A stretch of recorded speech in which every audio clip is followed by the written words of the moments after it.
Bismillahirrahmanirrahim.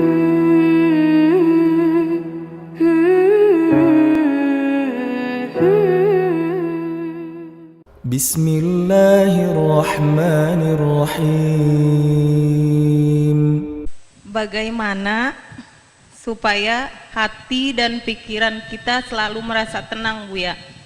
Karena kita sebagai manusia biasa dalam menghadapi cobaan hidup masih suka gelisah, Bu ya. Ya, terima kasih, Bu ya. Wassalamualaikum warahmatullahi wabarakatuh. Waalaikumsalam warahmatullahi wabarakatuh. Pertanyaan sedikit. Sebetulnya ketenangan itu adalah dia bicara bagaimana hati dan pikiran saya agar tenang. Tenangnya hati dan pikiran bukan dengan tenangnya jasad, maka yang perlu ditata adalah pikiran dan hati. Bukan berarti ketenangan hati itu adalah karena banyaknya duit, bukan. Itu orang kaya juga gelisah kok kadang-kadang. Bukan ketenangan batin itu karena suaminya ganteng, tidak, atau istrinya cantik, bukan. Jadi memang ketenangan murni di dalam hati kita. Nah, tinggal sekarang itu bagaimana agar hati itu tenang. Jawabannya sederhana, hati dan pikiranmu kau sambungkan dengan apa dan siapa. Kalau hati dan pikiranmu engkau sambungkan dengan sesuatu yang bikin gelisah, ya gelisah. Coba, kalau hati dan pikiranmu, orang boleh mencari dunia, tapi tidak boleh menggantungkan hatinya dengan dunia tersebut. Sehingga kalau orang menggantungkan hatinya, mengikat hatinya dengan dunia, lihat, di saat tidak mendapatkannya dia gelisah, di saat mendapatkannya hilang pun susah. Ada orang duitnya hilang tenang saja kok, ajib, karena dia tidak mengikat hatinya dengan dunia tersebut. Maka dengan Allah lah, itulah ketenangannya ada dengan Allah. Kalau sudah orang dengan Allah, duitnya hilang nggak susah, malah ngasih 1 miliar bangun pondok. Coba, lah kok bisa ini? Coba yang hatinya nggak sambung dengan Allah, 1 miliar ini buat abemat 2, dapat tambah gede duit saya. Tapi enggak, hatinya tenang, kehilangan duit 1 miliar kok. Ini duitnya jatuh 100.000, puyengnya setengah mati, nangis-nangis. Nah, ini urusannya hati kita dengan siapa? Nah, kalau sudah urusan kita hati kita dengan Allah, mudah. Allah, apapun di saat dia sakit, lihat, sakit jasadnya sakit, tapi kalau dia kenal Allah, dia akan tahu bahwasanya akan ada imbalan di hadapan Allah Subhanahu wa taala. Maka rasa sakit akan terreda dirasakannya, menjadi tidak separah, tidak semakin sakit. Sama itu loh, kok jauh sekali imbalan di akhirat, kok lama banget ya. Itu saja ibu yang hamil tua nggak bisa melahirkan, bawa ke dokter, ambil pisau dokter, buka perut saya. Aduh, dengan senang hati dia sakit, lihat banyak, senang. Ada sesuatu yang lebih menyenangkan dia. Apakah dia susah? Ya enggak. Begitulah sebetulnya ujian dari Allah di dunia ini. Tergantung harapan kita tuh di mana. Sehingga ada orang tuh putus asa, bunuh diri dan sebagainya, kan orang dungu dia.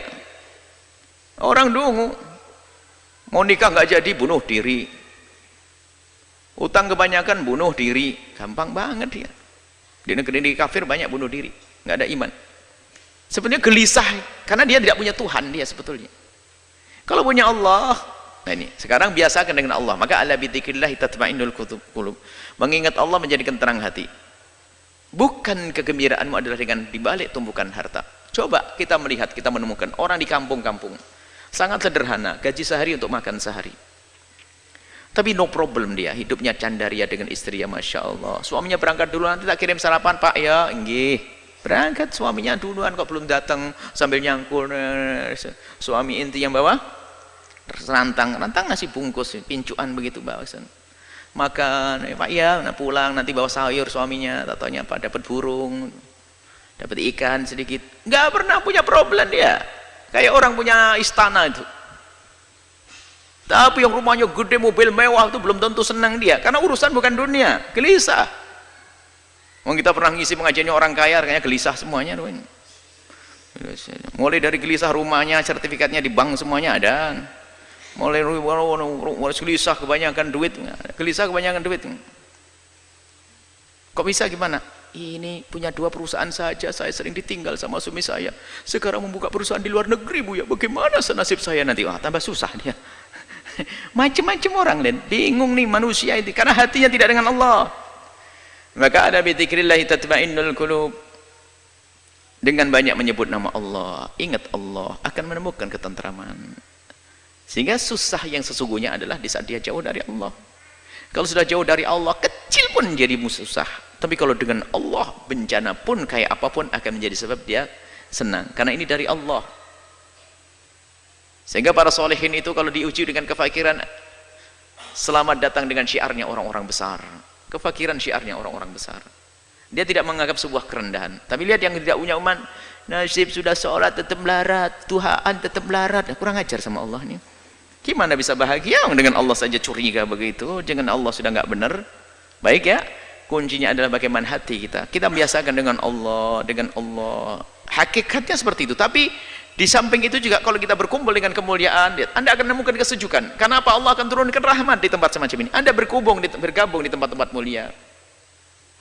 Biarpun secara zahir tidak langsung hiburan itu disajikan. Misalnya kalau orang ahli maksiat kan hiburannya adalah hadir berdisko dan sebagainya, ketawa-ketawa. Ketawa sesaat, itu susahnya panjang. Senang kelihatannya, tapi tidak tahu bahasa dia akan menemukan kesusahan yang panjang. Tapi kalau kita menghadiri tempat mulia semacam ini, dijanjikan oleh Allah ada rahmat diturunkan, Anda semakin sejuk. Anda berkumpul dengan orang senang, orang baik, lihat, ada kesejukan. Lihat. Jujur, kita dengan orang soleh saja, kita lupa kok dengan segala permasalahan. Kalau Anda duduk dengan orang yang sangat Anda cintai dari ulama-ulama orang soleh, Anda duduk saat hilang keluh utang lupa, ini lupa, sakit lupa. Itu hanya dengan orang soleh. Bagaimana Anda merasa dekat dengan Allah Subhanahu wa ta'ala?